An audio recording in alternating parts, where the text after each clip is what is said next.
everybody, and welcome to Reed's Read, Spider-Man Crawl Space Edition. Check us out at the SpidermanCrawlspace.com.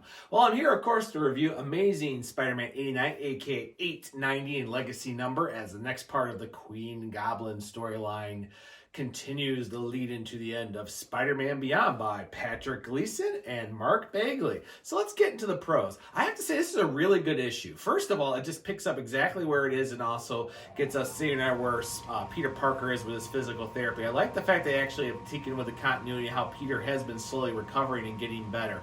And I do like exactly how Black Cat ends up finding about the Daily Bugle attack by, of course, Kafka now as the Queen Goblin and, of course, getting things set up. But, of course, her roping up Peter with his own webbing, saying, hey, if you're going to come help out, you've got to get yourself out of this webbing first and get the piece while I go help Mary Jane.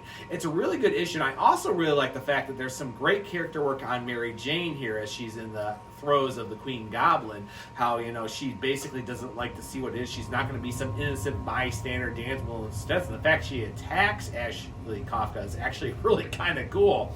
But I also like the fact that, you know, Black Cat comes in to save the day for Mary Jane, but then seeing that the Queen Goblins, as they call it, kind of like sin stare. You know how you have the penance stare with the Ghost Rider? This is kind of what I call the Goblin sin stare of making her seeing all the things. And it's just really amazing because Patrick Gleason really throws the characterization of who Black Cat is, who Felicia Hardy's been all these years, and seeing all the sins and everything else. And Mark Bagley just rocks the artwork on here. It's very turmoil and everything, which just leads to a great little part when Peter comes out and, of course, saves, you know, Black Cat just in time with the webbing to pull her free. And I like that the fact that now with everything happening up, that Peter is going to get back as Spider-Man and go chase down to find out what is going on with the Queen Goblin and hopefully save the Daily Bugle as well as whatever it was that Beyond is hiding.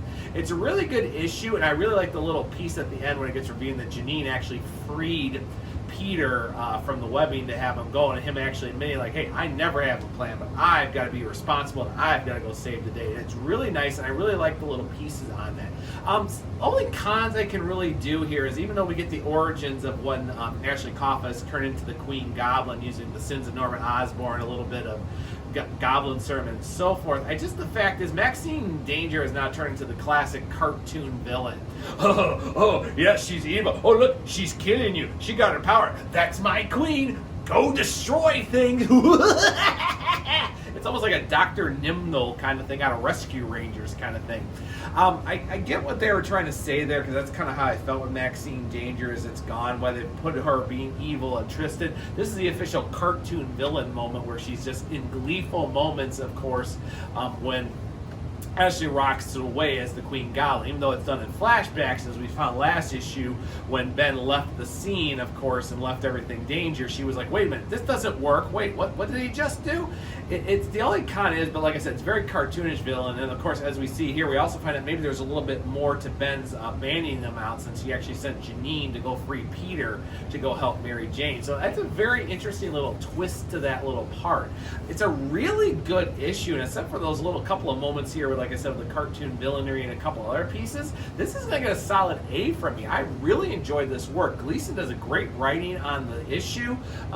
Baggs' work is just fantastic, and always from the character, the emotion, the moments, the fight scenes between Spider-Man, of course, and Black Cat and the Queen Goblin. It's really well done, and even the origin story was a little, you know, very dark and very, like, chilling the way it was kind of depicted in those first couple of pages. So I'm looking forward to seeing where this goes with the next issue next week.